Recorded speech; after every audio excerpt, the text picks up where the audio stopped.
Julgamento de Bruno Henrique será retomado na quinta-feira. Hipocrisia sem fim de Leila Pereira. Fair play financeiro. Essas e outras notícias aqui agora no seu canal Paraquedista Rubro-Negro. Pedir para vocês começarem a nos assistir, que deixa aquele like esperto. Não são inscritos, se inscrevam, acione o sino da notificação e deem aquela moral compartilhando os nossos conteúdos. Lembrando que tudo isso para vocês é 0800. E aqui vocês ficam sempre por dentro de tudo que acontece nos bastidores do mais querido, né? Bom, pedir Papai do Céu que esteja abençoando a vida de todos vocês nessa manhã de terça-feira, dia 11 de novembro, dia de mais um aniversário do falecimento do meu papai, João Fernandes de Oliveira.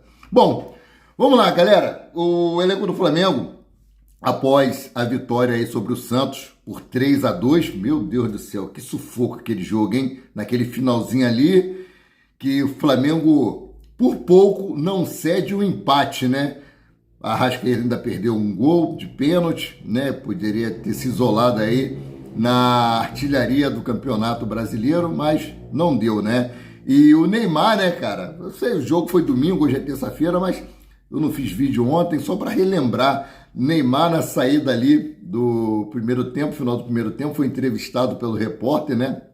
E perguntou o que o Santos poderia fazer para mudar aquela situação e tal, que já estava perdendo para o Flamengo. Ele disse, não, a alternativa é tocar para mim para poder fazer o gol. E ele saiu e o Santos fez 2 gols. Neymar, você está muito abaixo daquilo que é esperado aí por todos. Até eu, flamenguista, esperava muito mais do Neymar aqui no futebol brasileiro. Para mim, ele iria sobrar, né, como jogadores que retornam da Europa para o Brasil, mas está muito abaixo e do jeito que está, não tem vaga na seleção brasileira não, meu querido. Não tem vaga. Bom, depois dessa vitória do Flamengo, entramos aí na data FIFA, inclusive jogadores Danilo, né, Alexandre se apresentaram na manhã dessa terça-feira, a seleção brasileira, lá em Londres, na Inglaterra, para os amistosos que teremos aí. E mediante a data FIFA, o elenco do Flamengo recebeu a segunda e a terça-feira hoje de folga. Só vão se apresentar no CT no Urubu jogadores que irão fazer trabalhos específicos. Ontem e hoje, jogadores que foram fazer trabalhos específicos. Dentre eles está Pedro, está com o braço lesionado, né? Está sendo feito exames periódicos, a notícia é boa, ele vem se recuperando e a previsão é que ele já comece a treinar com um grupo, né? Está treinando em separado ali e tal, não sente mais dores no local, a calcificação está sendo muito boa, desculpe, e tudo indica que Pedro estará presente na final da Libertadores da América no dia 29 de novembro, lá em Lima, no Peru, né? Bom, vamos aqui falar sobre mais assuntos que eu iria trazer ontem e não trouxe, daqui a pouco chegamos aí na parte da Leila Pereira.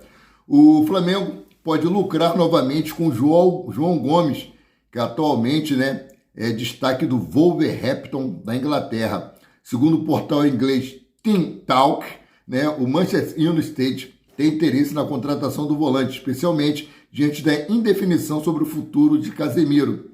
Caso a transferência seja concretizada, o Flamengo aí teria direito a 14% do valor da negociação. São 10% por cláusula, né, de revenda acordada aí com o clube inglês e 4% pelo mecanismo de solidariedade da FIFA.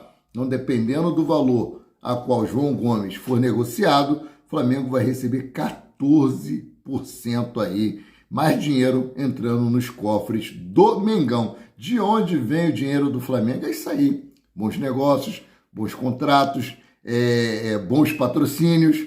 Bom, o Flamengo fez por onde, né? E jogadores do Flamengo, né, que estão aí na data FIFA, entreguem as suas respectivas seleções, são os seguintes: Alexandre, Danilo, pela seleção brasileira, Carrascal pela seleção colombiana, o Shakira, meu Deus, Gonzalo Plata, né, o equatoriano, Arrascaeta, Varela e Matias Vinha pela seleção uruguaia, né? Então o Flamengo tem aqui 7 jogadores cedidos aí na data FIFA para suas respectivas seleções. Falando aí no equatoriano Gonzalo Plata, né?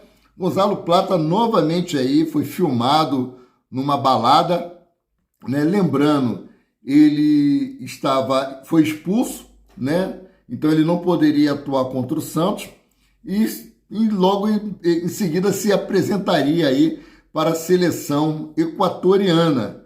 Então o Felipe Luiz foi questionado na coletiva de imprensa após a vitória sobre o Santos por 3-2, sobre rumores que circulam nas redes sociais envolvendo jogadores do Flamengo em festas. Eu vou trazer o que Felipe Luiz falou aqui e vou trazer o meu posicionamento. Felipe Luiz diz o seguinte aqui, abre aspas. Primeiro, que o controle que temos sobre o jogador é o momento que ele passa pelo clube. Aí nós controlamos tudo, desde o sono, parte física, recuperação, damos todo tipo de treinamento.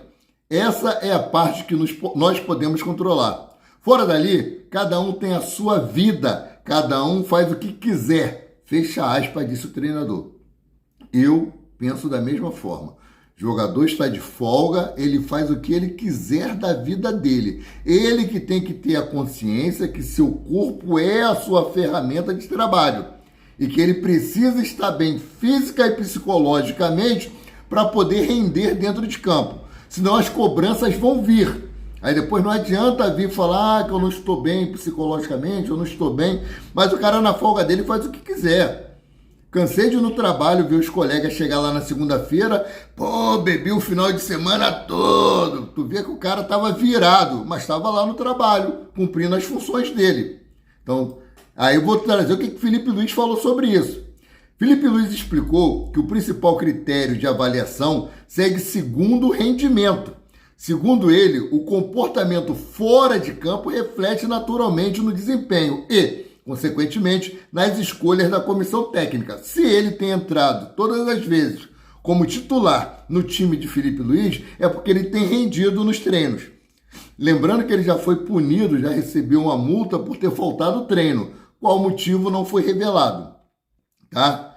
Ele diz o seguinte aqui, abre aspas. Meu trabalho é identificar o rendimento dele dentro de campo, nos treinos e como estão performando para poder escolher quem vai para campo. A partir daí, costumo falar que o campo fala, os melhores vão jogar, fecha aspas, afirmou Felipe Luiz. Né? Felipe também fez questão de reforçar a importância do profissionalismo e da responsabilidade individual dos atletas, lembrando que a reta final do Brasileirão exige foco total. E o Flamengo chegou aos 68 pontos, empatou com o Palmeiras e segue na briga direta pelo título do Brasileirão. Vamos lá para as aspas de Felipe Luiz. Se algum jogador se desviou, com certeza ele vai baixar o rendimento e perder o lugar dele na equipe. Minha preocupação maior é com a equipe. Espero sempre que todos os jogadores sejam o mais profissionais possível, que sejam profissionais 100% para poder performar e colocar sempre o Flamengo acima de tudo, completou o técnico rubro-negro. Então, se ele está entrando como titular em todas as partidas do Flamengo, quando ele não está punido, né? É porque ele está performando nos treinos e está fazendo aquilo que o Felipe Luiz está querendo, né? Então, deixa o cara curtir a vida dele, mas que ele entregue tudo dentro de campo. Bom, mudando aqui de assunto. Oficial, Brasileirão 2026 terá impedimento semiautomático, tá? O presidente da CBF, Sami Chaldi, confirmou que o impedimento semiautomático será implantado a partir da primeira rodada do Campeonato Brasileiro de 2026. A tecnologia aí que promete maior precisão e agilidade na decisão do VAR, reduzindo o tempo de checagem e as polêmicas em lances ajustados. Bom, quanto menos polêmica, quanto mais tempo não se perder analisando se está impedido ou não, é melhor para o andamento do futebol. A medida faz parte do projeto de modernização da arbitragem brasileira, alinhando o campeonato aos principais torneios do mundo. Lembrando que essa técnica já é utilizada na Europa. Bom, vamos falar aqui sobre o assunto julgamento de Bruno Henrique, né? O auditor Marcelo Aurélio Choi pediu aí vista dos autos para analisar o caso e o julgamento foi encerrado sem resultado, ou seja, Bruno Henrique continua ainda à disposição do Flamengo para jogar pelo Campeonato Brasileiro, para jogar a Libertadores da América, tá? Foi feito um pedido de prescrição, né? E foi negado por unanimidade dos 9 auditores que estavam ali presentes, tá? Então, queriam aí, mas não conseguiram. E quando chegou na hora do julgamento para condenar ou inocentar Bruno Henrique, o que aconteceu? O primeiro auditor, Sérgio Furtado Filho, votou a favor da absolvição de Bruno Henrique.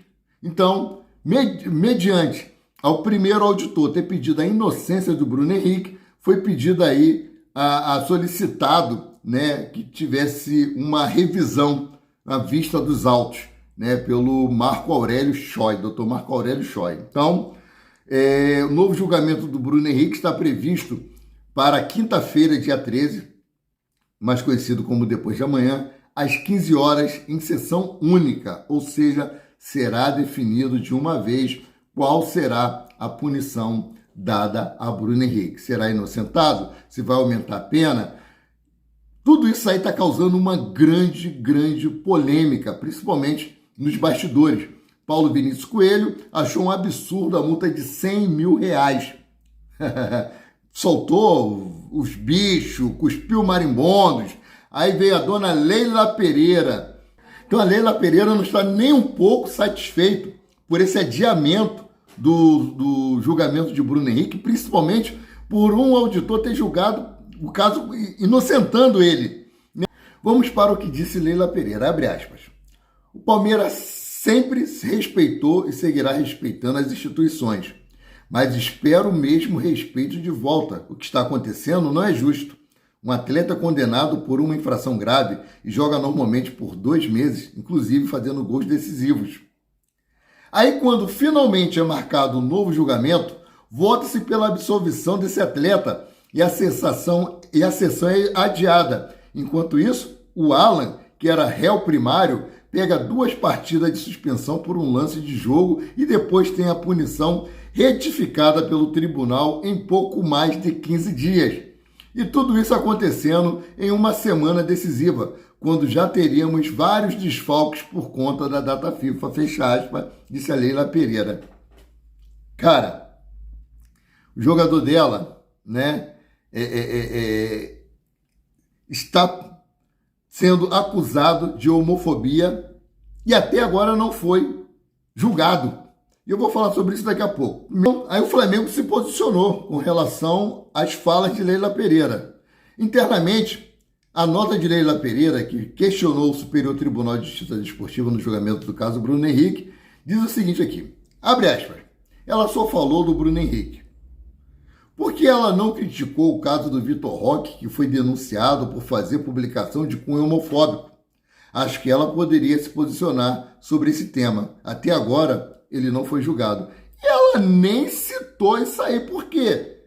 É do interesse dela que o Vitor Roque continue jogando. Fez um gol lá, irregular, contra o Mirassol, né? O árbitro, vocês viram no vídeo, quando o jogador do Palmeiras tocou nos goleiros dentro da área, o árbitro levantou a mão, dando falta no goleiro.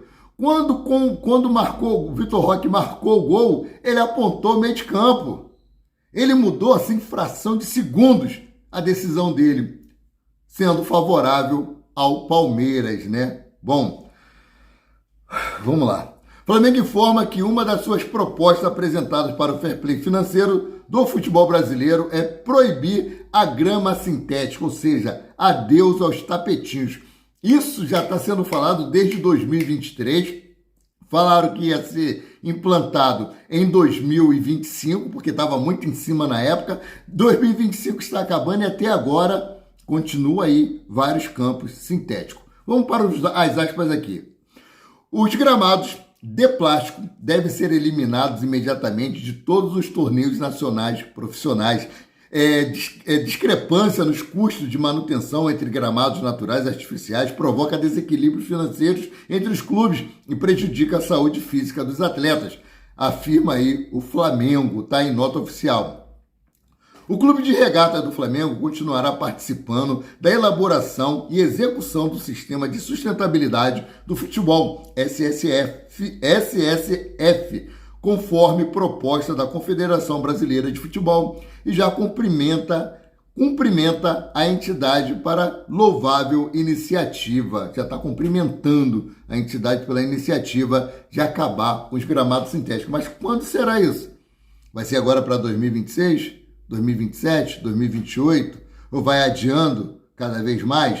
Lembrando que esse projeto é desde 2023. Já trocou o presidente da CBF e continua aí apenas no papel, né? Mudando aqui de assunto, falar sobre o jogo atrasado entre o Flamengo e o Sport, que será realizado no dia 15 agora de novembro, na data FIFA, dia de aniversário do Flamengo, o jogo da 12ª rodada do Campeonato Brasileiro. Teve aquela paralisação por conta do Super Mundial de Clubes da FIFA. Aqui está. A empresa responsável pela organização da partida entre Sport e Flamengo, marcada para ocorrer na Arena Pernambuco, divulgou os valores dos ingressos destinados à torcida rubro-negra. Os preços chamam a atenção e geraram crítica entre os torcedores.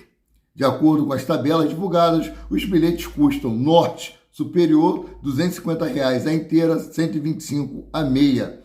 Norte inferior, R$ 300 a inteira e R$ 150 a meia.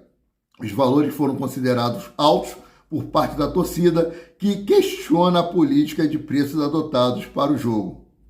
Normal é assim, todos os jogos do Flamengo fora do Rio de Janeiro, os adversários colocam o preço lá para cima. Por isso que o Flamengo recebeu aí o pseudônimo de trem pagador, né? Já entrou o Procon no meio, já pediu explicações, mas não é dada nenhuma justificativa e ninguém é punido e os preços continuam sendo praticados dessa forma absurda, né? Bom, mudando aqui de assunto, briga entre Flamengo e Fluminense nos bastidores para 2026, envolvendo o atleta John Arias, meus queridos, aqui ó.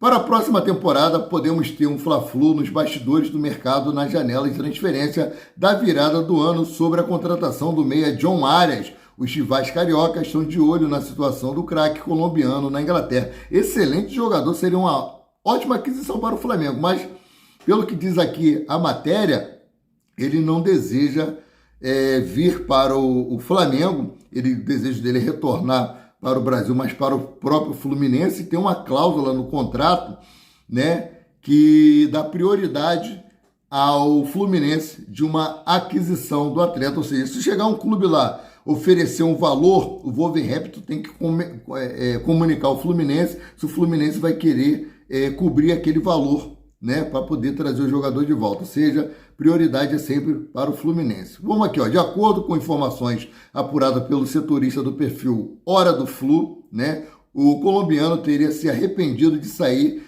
e visando aí recuperar a vaga na seleção colombiana e disputar a próxima Copa do Mundo, que é voltar para o Fluminense. Além do desejo de jogar, né, do jogador, outro problema para o Flamengo é o fato de que o atleta tem uma cláusula contratual de recompra que dá vantagem para o Fluminense em relação ao Flamengo. Como eu falei, se o Flamengo fizer uma proposta, o Wolverhampton chega e fala, o Flamengo ofereceu X, ou seja, aquele mesmo valor. Se o Fluminense quiser repatriar o atleta, o Fluminense vai lá e banca aquele valor oferecido pelo Flamengo, tá? Ainda falando sobre o mercado aqui, novo grupo de direção do Grêmio, liderado pelo presidente eleito Odorico Ramon, estuda fazer uma proposta por Everton Cebolinha em 2026. O clube gaúcho tem o desejo de repatriar o atacante, ciente da dificuldade de tirá-lo do Flamengo. Em entrevista recente, Cebolinha chegou a afirmar que pretende voltar ao Grêmio. Abre aspas para o que disse ele. Em um momento futuro, bem próximo, fecha aspas. Foi o que disse o Cebolinha. Isso repercutiu pra caramba, né? Ele foi projetado no Grêmio, pro exterior, depois veio para o Flamengo. E o sonho de todo atleta é terminar sua carreira no seu clube de coração. Bom, um fator que pode favorecer as negociações é o fato de o jogador entrar no último ano de contrato com o Flamengo. As conversas devem ser intensificadas a partir de dezembro. Lembrando, a janela de transferência abre em janeiro, né? Então, galera, essas são algumas das informações que eu tinha para trazer para vocês.